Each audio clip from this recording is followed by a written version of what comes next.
Urdu Discovery کے معزز دوستوں، میں ہوں ماجد ملک اور اب تمام دیکھنے اور سننے والوں کو السلام علیکم۔ ناظرین گرامی، آج ہم ایک اور منفرد ٹاپک لے کر حاضر خدمت ہیں، جس میں آپ کو بتایا جائے گا کہ فرعون کون تھا اور اس پر اللہ رب العزت کا عذاب کس طرح آیا، نیز اس کی لاش پر آج بھی تازہ گوشت کیوں کر اگتا ہے اور اس کو ختم کرنے کے لیے اس پر چوہے کس طرح سے اور کیوں چھوڑے جاتے ہیں۔ تو ان سب واقعات کی تفصیل جاننے کے لیے ویڈیو کو شروع سے لے کر آخر تک ضرور دیکھیے گا۔ تو آئیے ناظرین، چلتے ہیں آج کے موضوع کی جانب۔ معزز خواتین و حضرات، آج سے 3000 سال قبل مصر کی سرزمین نے ایک ایسا بادشاہ جنم دیا جس نے بنی اسرائیل پر ظلم و ستم کے پہاڑ توڑ دیے۔ وہ ان پر نہایت بے دردی سے محنت اور مشقت کے دشوار کام لازم کرتا، حتیٰ کہ پتھروں کی چٹانیں کاٹ کر ڈھوتے ڈھوتے بنی اسرائیل والوں کی کمریں اور گردنیں زخمی ہو گئی۔ اس نے غریبوں پر ٹیکس مقرر کیے جو غروب آفتاب سے قبل بجبر وصول کیے جاتے تھے، اور جو نادار کسی دن ٹیکس ادا نہ کر سکتا اس کے ہاتھ گردن کے ساتھ ملا کر باندھ دیے جاتے اور مہینہ بھر تک اسے مصیبت میں رکھا جاتا اور طرح طرح کی بے رحمانہ سختیاں کی جاتی۔ ناظرین گرامی، ایک دن فرعون نے خواب دیکھا کہ بیت المقدس کی طرف سے ایک آگ آئی جس نے مصر کو گھیر کر تمام قبطیوں کو جلا ڈالا، لیکن بنی اسرائیل کو کوئی ضرر نہ پہنچا۔ فرعون اٹھا اور اسی لمحے کاہنوں کو بلا کر اس کی تعبیر پوچھی۔ کاہنوں نے اس کے خواب کی تعبیر کرتے ہوئے اسے بتایا کہ بنی اسرائیل میں ایک لڑکا پیدا ہوگا جو تیرے ہلاک اور زوال سلطنت کا باعث ہوگا۔ یہ سن کر فرعون نے حکم دیا کہ بنی اسرائیل میں جو بھی لڑکا پیدا ہو اسے قتل کر دیا جائے۔ چنانچہ حکم کی تعمیل کی گئی اور دائیاں تفتیش کے لیے مقرر ہوئی۔ 12,000 یا ایک روایت کے مطابق 70,000 لڑکے قتل کر ڈالے گئے اور 90,000 حمل گرا دیے گئے، اور اوپر سے مشیت الہی یہ ہوئی کہ اس قوم کے بوڑھے جلد جلد مرنے لگے۔ ناظرین گرامی، اس صورتحال کو دیکھتے ہوئے قوم قبط کے سردار گھبرا کر فرعون کے پاس آئے اور اس سے شکایت کی کہ بنی اسرائیل میں موت کی گرم بازاری ہے، اس پر ان کے بچے بھی قتل کیے جاتے ہیں، تو ہمیں خدمتگار کہاں سے میسر آئیں گے؟ اس پر فرعون نے حکم دیا کہ 1 سال بچے قتل کیے جائیں اور 1 سال چھوڑے جائیں۔ لہٰذا جو سال چھوڑنے کا تھا اس میں حضرت ہارون علیہ السلام پیدا ہوئے اور قتل کے سال حضرت موسیٰ علیہ السلام کی ولادت ہوئی، لیکن حضرت موسیٰ علیہ السلام کی والدہ نے قتل کے خوف سے ان کو ایک صندوق میں رکھ کر صندوق کو مضبوطی سے بند کر کے دریائے نیل میں ڈال دیا۔ ناظرین گرامی، اب یہ وہی دریا تھا جس سے ایک نہر نکل کر فرعون کے محل کے نیچے بہتی تھی، لہٰذا یہ صندوق دریائے نیل سے بہتے ہوئے نہر میں چلا گیا۔ اتفاق سے فرعون اور اس کی بیوی آسیہ دونوں محل میں بیٹھے ہوئے نہر کا نظارہ کر رہے تھے۔ جب ان دونوں نے صندوق کو دیکھا تو خادم کو حکم دیا کہ اس صندوق کو نکال کر محل میں لائیں۔ جب صندوق کھولا گیا تو اس میں سے ایک نہایت خوبصورت بچہ نکلا جس کے چہرے پر حسن و جمال کے ساتھ ساتھ انوار نبوت کی تجلیاں چمک رہی تھیں۔ فرعون اور آسیہ دونوں اس بچے کو دیکھ کر دل و جان سے اس پر قربان ہونے لگے، اور آسیہ نے فرعون سے کہا، جس کا ترجمہ قرآن میں اس طرح ہے، یہ بچہ میری اور تیری آنکھوں کی ٹھنڈک ہے، اسے قتل نہ کرو، شاید یہ ہمیں نفع دے یا ہم اسے بیٹا بنا لیں۔ اور وہ بے خبر تھے۔ ناظرین گرامی، چونکہ ابھی حضرت موسیٰ علیہ السلام شیرخوار بچے تھے، اس لیے ان کو دودھ پلانے والی کسی عورت کی تلاش ہوئی، مگر آپ کسی عورت کا دودھ نہیں پیتے تھے۔ ادھر حضرت موسیٰ علیہ السلام کی والدہ بے حد پریشان تھی کہ خدا جانے میرا بچہ کہاں اور کس حال میں ہوگا۔ پریشان ہو کر انہوں نے حضرت موسیٰ علیہ السلام کی بہن مریم کو جستجوئے حال کے لیے فرعون کے محل میں بھیجا، اور مریم نے جب یہ حال دیکھا کہ بچہ کسی عورت کا دودھ نہیں پیتا تو انہوں نے فرعون سے کہا کہ میں ایک عورت کو لاتی ہوں، شاید یہ اس کا دودھ پینے لگے۔ چنانچہ مریم حضرت موسیٰ علیہ السلام کی والدہ کو فرعون کے محل میں لے کر گئی، اور انہوں نے جیسے ہی جوش محبت میں سینے سے چمٹا کر دودھ پلایا تو آپ علیہ السلام دودھ پینے لگے۔ اس طرح حضرت موسیٰ علیہ السلام کی والدہ کو ان کا بچھڑا ہوا لال مل گیا۔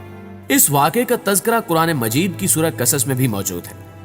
خواتین و حضرات، قصہ مختصر، وقت اسی طرح گزرتا رہا، لیکن فرعون نے بنی اسرائیل پر اپنے ظلم و ستم کے کوڑے جاری رکھے، یہاں تک کہ حضرت موسیٰ علیہ السلام جوان ہو گئے اور اللہ نے انہیں نبوت سے سرفراز فرمایا۔ ایک دن حضرت موسیٰ علیہ السلام کو اللہ تعالیٰ نے حکم دیا کہ اب وقت آ گیا ہے کہ تم بنی اسرائیل کو مصر سے نکال کر باپ دادا کی زمینوں کی طرف لے جاؤ۔ چنانچہ اللہ تعالیٰ کے حکم کے مطابق حضرت موسیٰ علیہ السلام اور ان کے بھائی حضرت ہارون علیہ السلام ہزاروں بنی اسرائیل والوں کو لے کر راتوں رات مصر سے نکلے